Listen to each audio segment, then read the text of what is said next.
Olá, muito boa tarde para você que acompanha a partir deste momento o Bora RN nesta quarta-feira, dia 12 de janeiro de 2022. E vamos aos destaques de hoje.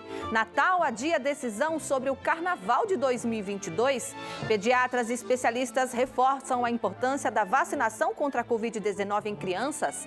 Omicron representa a maior parte dos casos de Covid em todo o Brasil. Governo renova estado de calamidade por causa da Covid-19. Falésia volta a desabar na praia de Pipa e área é interditada. Motoristas de ônibus aprovam greve por tempo indeterminado e cobram reajuste salarial. 11 mil estudantes abandonaram as escolas no Rio Grande do Norte em 2021. 23 milhões de brasileiros vão receber o benefício PIS/PASEP a partir do mês que vem. Saldões aquecem as vendas no comércio no começo do ano. Campanha Janeiro Branco alerta sobre as doenças mentais e ainda Hemonorte convoca doadores para o baixo estoque de sangue. A situação está crítica. O Bora RN está começando.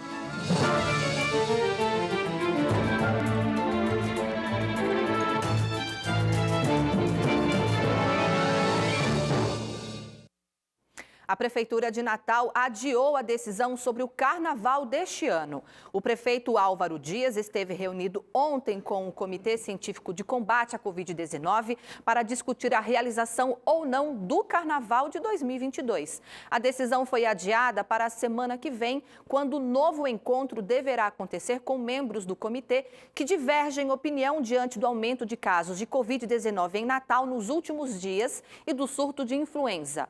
O Carnaval será no período de 26 de fevereiro a 1º de março.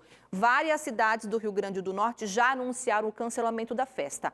Areia Branca, Tibau do Sul, Tibau, Grossos, Almino Afonso e Apodi.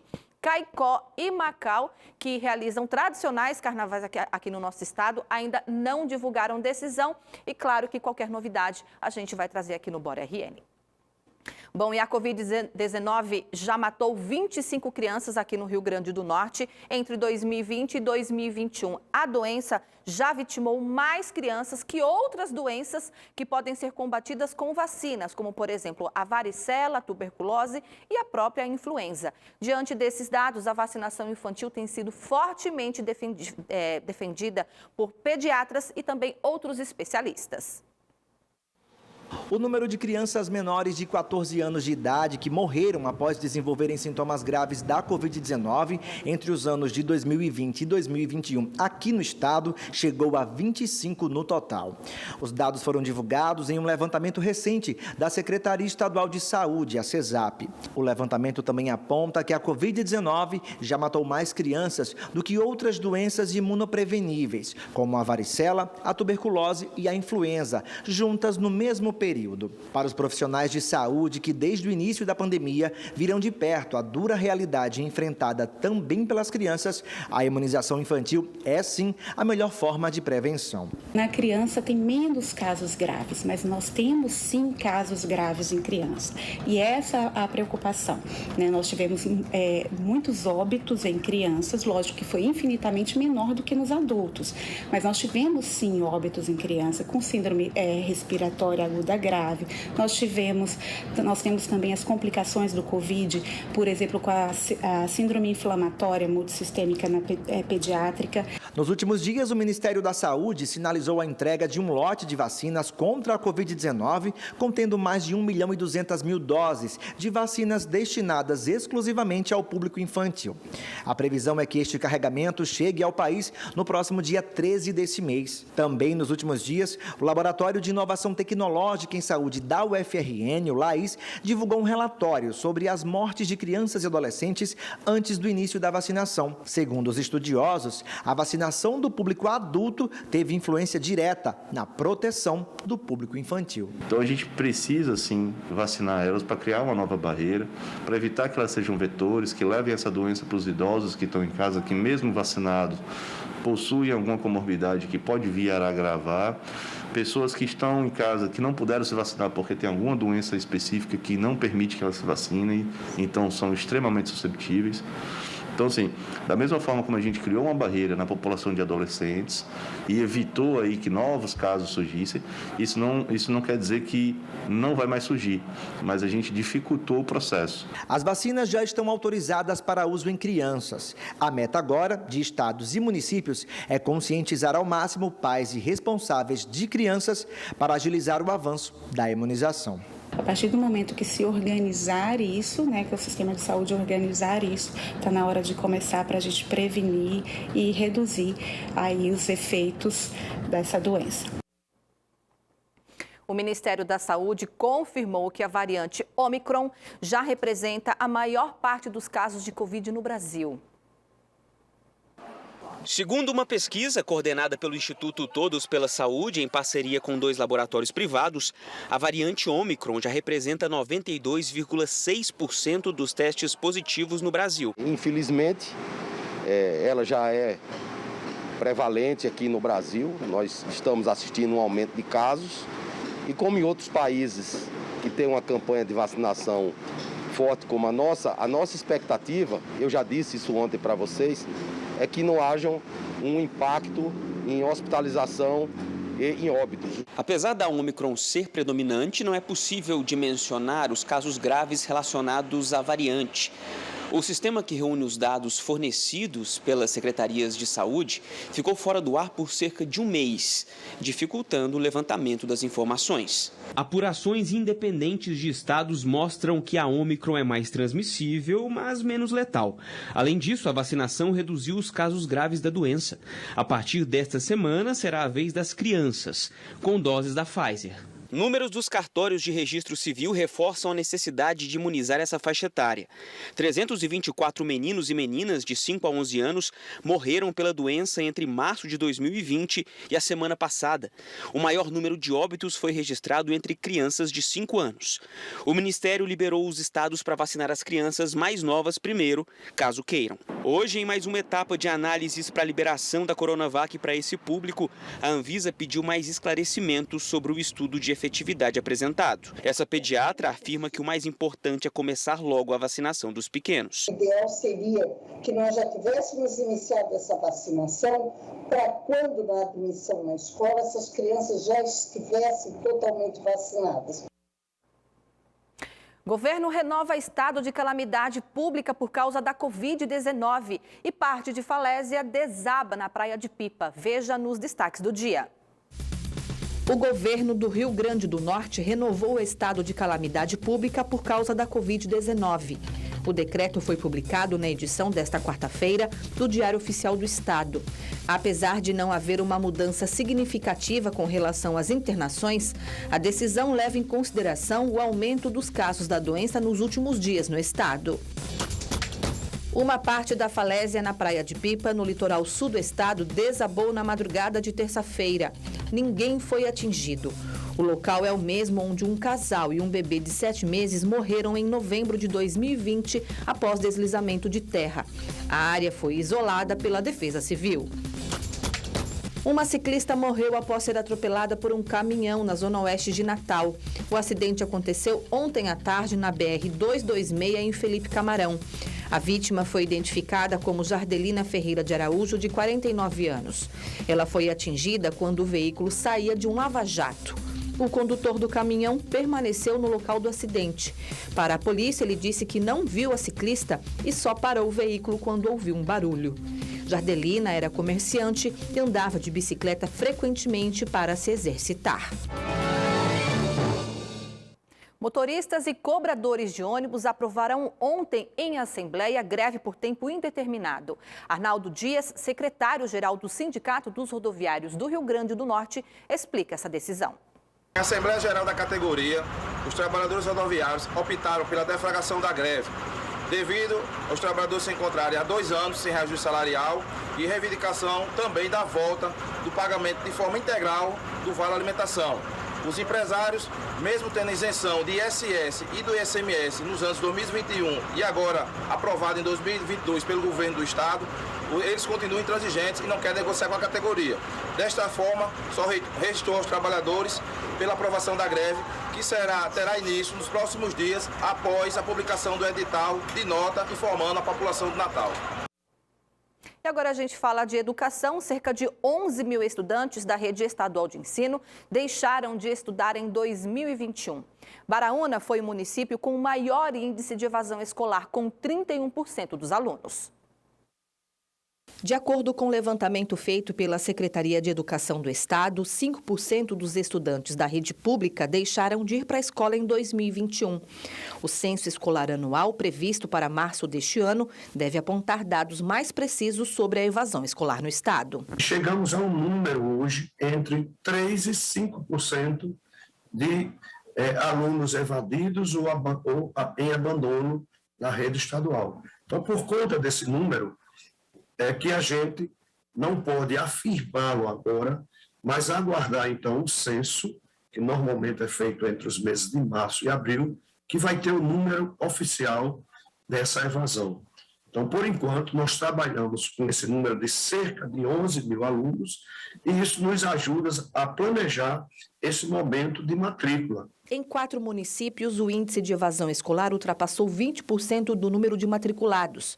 Baraúna lidera com 31%, Boa Saúde 29%, Jaçanã 23% e Antônio Martins também 23%. Muitos alunos nesse período, nesse processo, por não ter acesso às aulas remotas, por não possuir os equipamentos e internet, esses alunos se evadiram. Mas o processo de busca ativa das escolas, da rede estadual de ensino, tem ido ao encontro desses alunos, mas é fato que preocupa um pouco essa evasão. Mas nós estamos num processo de busca ativa para que a gente possa minimizar esses efeitos negativos da educação pública do Estado do Rio Grande do Norte. Com base nessas informações, a Secretaria de Educação do Estado reforça o período de matrículas para o ano letivo de 2022.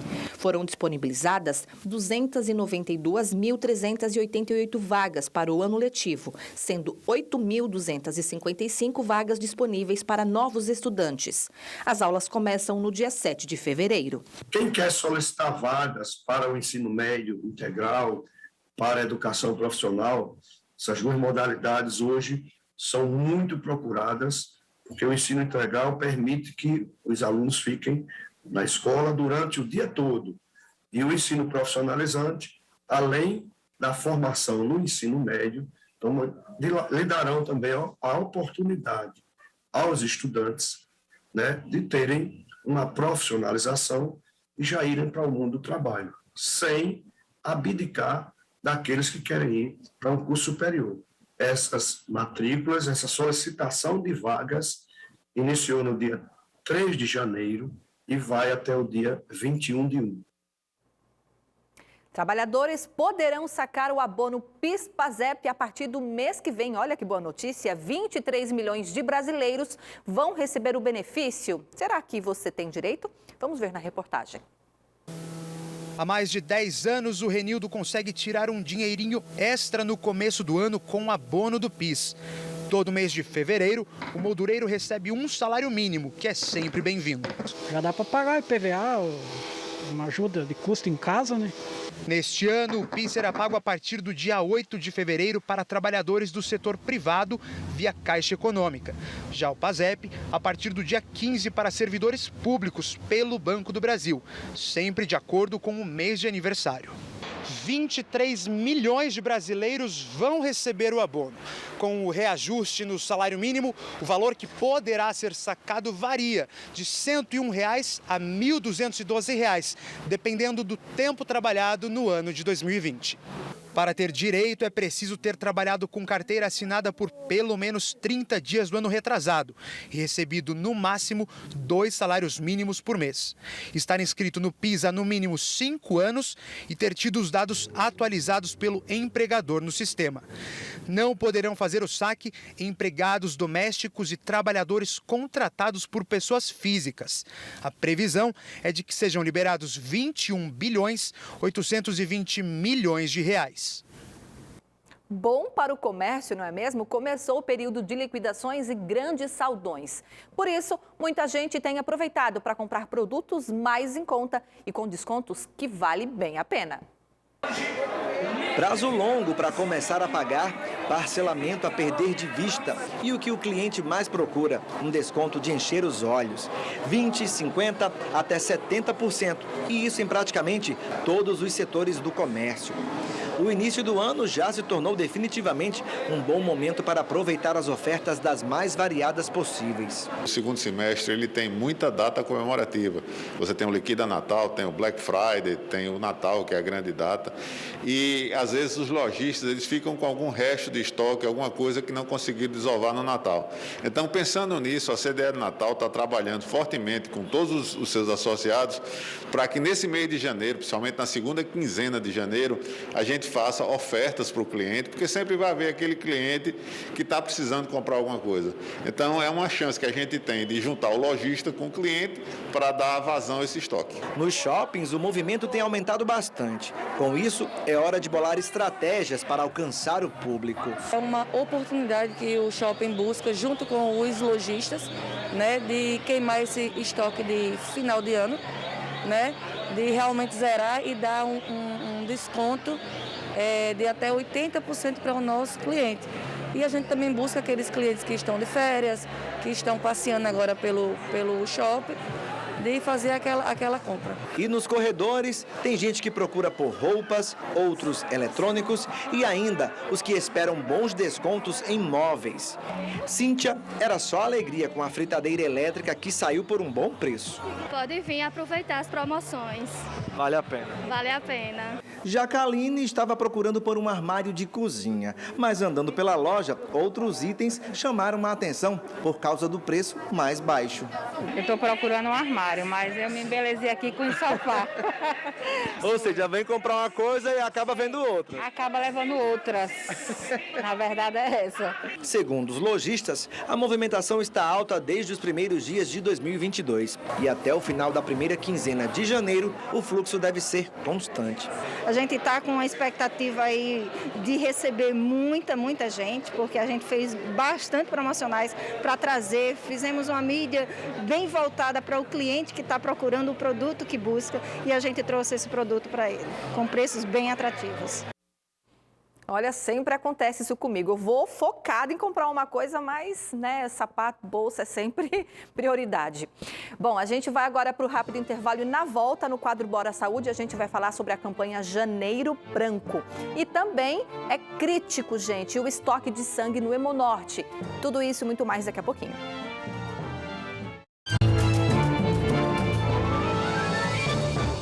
Estamos de volta e olha, janeiro é o mês da campanha que aborda os cuidados com a saúde mental e é sobre isso que nós vamos conversar agora no quadro Bora Saúde com o médico psiquiatra Hugo Saili. Boa tarde, doutor Hugo, tudo bem com o senhor? Antes da gente falar dessa campanha tão importante, né, que é o Janeiro Branco, explica pra gente quais são as doenças, né, mentais mais comuns, principalmente agora, né, depois dessa pandemia que a gente está vivendo já há mais de 2 anos. Boa tarde para o senhor. Boa tarde a todos que assistem o Bora Saúde. Olha, o Janeiro Branco é uma campanha que fala sobre a importância de cuidar da saúde mental, né? E aí, principalmente para que a gente consiga evitar novas formas de adoecimento. E aí a gente vai partir para as doenças mais comuns, como depressão, transtorno de ansiedade, até mesmo partindo para outras doenças que são mais difíceis de aparecer, mas que ainda assim acontecem, como a esquizofrenia, como o transtorno bipolar, que tem uma ação, tem um fundo mais genético mesmo, e aí nem todo mundo vai ter isso. Agora, depressão, ansiedade, insônia, estresse, todo mundo está sujeito sim a ter. E aí o Janeiro Branco vem para chamar a atenção para a gente poder aprender a cuidar das nossas emoções e assim, cuidando bem delas, a gente não adquire uma doença. Doutor Hugo, e quais são os sinais? Por exemplo, muita gente sofre com algum tipo, né, de doença mental, algum transtorno, mas não sabe identificar. Por exemplo, eu moro, né, enfim, com várias pessoas. Como é que eu faço para identificar? Por exemplo, olha, essa pessoa ela está apresentando sinais, eu tenho que conversar com ela, indicar um profissional. Quais são os sinais? Principalmente quando você percebe uma mudança muito importante no funcionamento, no comportamento dela. Então, se é uma pessoa que ela era até mais calma, mas ela começa a ficar mais irritada, ou então ela fica mais isolada, ela deixa de gostar de fazer as coisas que ela sempre gostou, se gostava de ir para o cinema, ela deixou de gostar, se gostava de ir para a escola, um adolescente, uma criança, acontece com criança também, e aí começa a ter dificuldade de ir para a escola, a tirar notas ruins, alguém que começa a ter muitos problemas no trabalho, de chegar atrasado, não conseguir dormir, ter pensamentos muito ruins por um tempo muito prolongado, né? Sentir-se triste, estressado por um tempo prolongado, porque essas emoções, tristeza, estresse, elas são muito comuns, são normais, é importante a gente aprender a identificá-las e aceitá-las. Agora, quando elas têm uma intensidade muito elevada, elas estão acontecendo com muita frequência, a ponto de mudar o meu comportamento habitual, aí sim isso significa que eu posso estar adquirindo uma doença psiquiátrica, como uma depressão, como um transtorno de ansiedade, um transtorno de pânico. E aí, se é uma doença, vamos tratar, não é, gente? Do jeito que a gente trata uma pressão alta, uma hipertensão arterial, a gente precisa tratar uma depressão, um transtorno de ansiedade. Doutor, o senhor acha que a gente já superou algumas frases? É frescura, não para de chorar porque está com frescura, deixa de mimimi, sai desse quarto, sai desse isolamento. A gente já superou isso ou ainda existe muito e a gente tem que tomar muito cuidado com essas frases porque elas são gatilhos? Perfeita a sua colocação, a gente ainda não superou. A gente tem avançado, sim, é importante reconhecer os avanços que a sociedade tem adquirido. Essa campanha do Janeiro Branco é uma das formas de você combater essa psicofobia, ou seja, esse preconceito, esse medo, que vem muito do medo, que vem muito da falta de conhecimento das doenças mentais.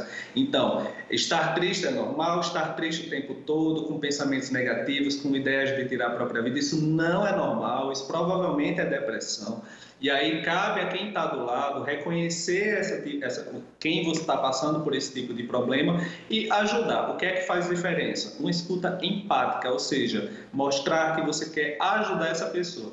Dizer que é mimimi, dizer que é frescura, dizer que é falta de Deus, tudo isso acaba piorando a situação, porque entenda, a pessoa está passando por uma crise dessa, e ela sabe que não é normal aquilo e ela faz de tudo para melhorar e não consegue. Aí se você diz que é frescura, que é mimimi, que é falta de Deus, você acaba botando mais peso, mais culpa ou seja, você acaba piorando o quadro clínico dessa pessoa. Então, sempre oriente a buscar ajuda médica para caso seja necessário a gente começar um tratamento, a gente consiga oferecer o tratamento para essa pessoa e assim ela consiga sair dessa crise depressiva, por exemplo, que é o mais comum, tá? E hoje a gente tem tratamentos fantásticos que não vão causar dependência, não vão deixar você grogue, ou seja, são tratamentos eficazes, cada vez mais modernos, que vão trazer uma cura, um tratamento adequado para essa pessoa. Doutor, a gente acompanha, inclusive, que em algumas situações, né, de problemas mentais que levam a suicídio. E a gente ouve relatos de pessoas próximas, né, de pessoas que chegam a esse ponto. Nossa, mas essa pessoa era muito feliz, essa pessoa sorria, essa pessoa, né, tinha uma aparente felicidade. Esses casos, eles são mais difíceis de detectar, ou seja, ele tem que ter um olhar um pouco mais profundo.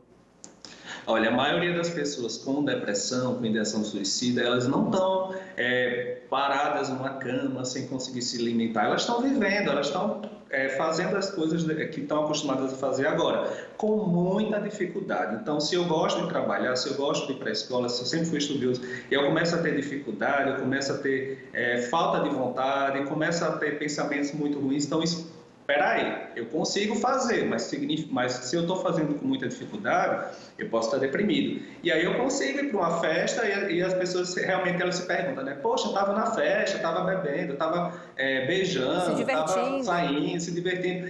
E ainda assim, cometeu esse tipo de ato tão drástico? Sim, porque na depressão muitas vezes você não está tão mal o tempo todo.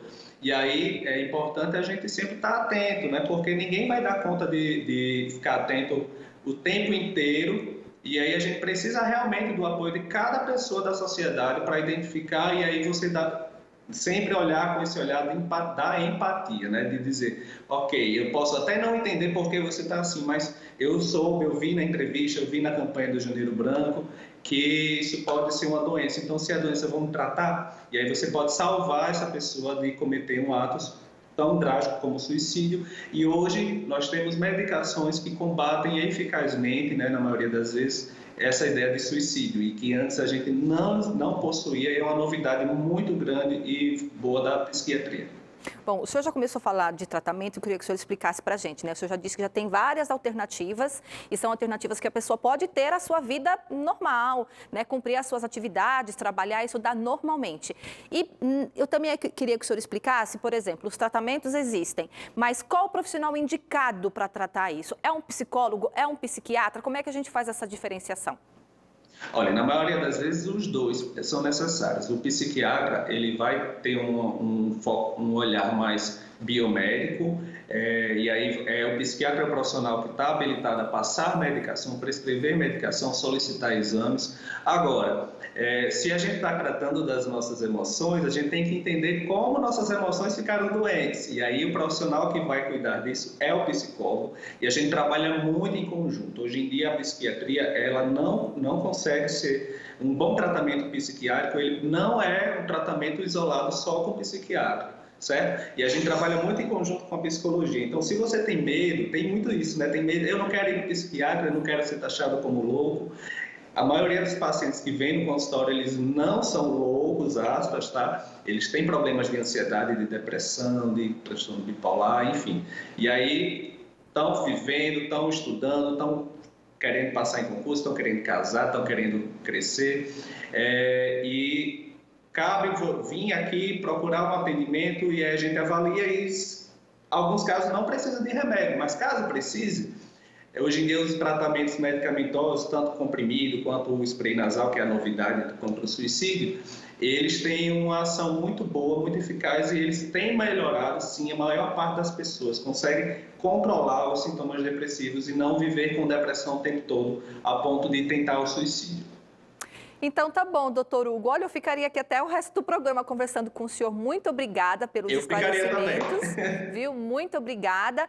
Volte sempre aqui, viu, no nosso programa, tá bom? Que esse é um assunto que é muito importante a gente debater. E que bom que existe a campanha Janeiro Branco, né? Para abrir aí a mente das pessoas em relação a esse tratamento, que é importante, porque a gente trata do coração, a gente trata da pele, a gente trata da visão, a gente tem que tratar também da nossa mente, né? Muito boa tarde para o senhor e obrigada.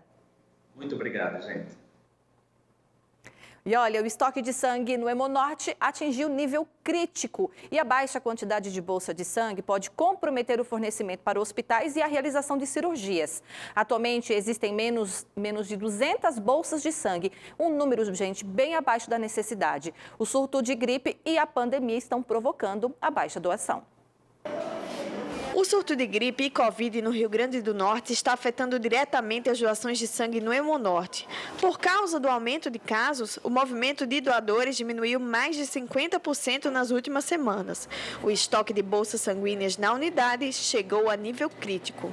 O que gerou essa realidade? Além do que nós já estávamos vivenciando num processo já de 2 anos prolongado de epidemia, acrescentando os processos gripais, né, esse surto de gripes e também unificando junto com as férias, né, que é interessante, é um direito, né?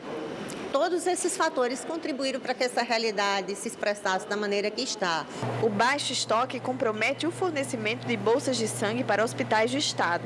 Segundo a diretora do Hemonorte, cirurgias também podem ficar comprometidas nos próximos dias. Desta maneira, a gente busca sensibilizar a população que está com parentes brevemente, né, próximo para fazer as cirurgias. Traga os seus doadores, voltar da tipagem sanguínea dele. Às vezes, o parente traz um doador, mas que não é da tipagem sanguínea do paciente. Quando nós temos em estoque, nós trocamos, mas a realidade hoje eu não posso trocar o que nós não temos. Desta forma, né, compromete as cirurgias, compromete a continuidade das pessoas que já estão fazendo uso, né, da transfusão de sangue para os seus tratamentos na atualidade. Tarcísio doa sangue periodicamente há mais de 5 anos. O gesto começou pela vontade de ajudar o próximo. Ele incentiva que outras pessoas também venham doar. E hoje eu venho doar para um colega meu do trabalho, que o filho dele está precisando de uma cirurgia, e ele, né, pediu para mim vir doar, e eu vim com com a maior satisfação do mundo, né? E muito feliz de estar ajudando ele, né? E o filho dele. Como os estoques estão tão baixos, né? Que as pessoas possam vir e possam ajudar, possam salvar a vida. Os tipos de sangue que estão com os estoques mais críticos são o O e A positivo.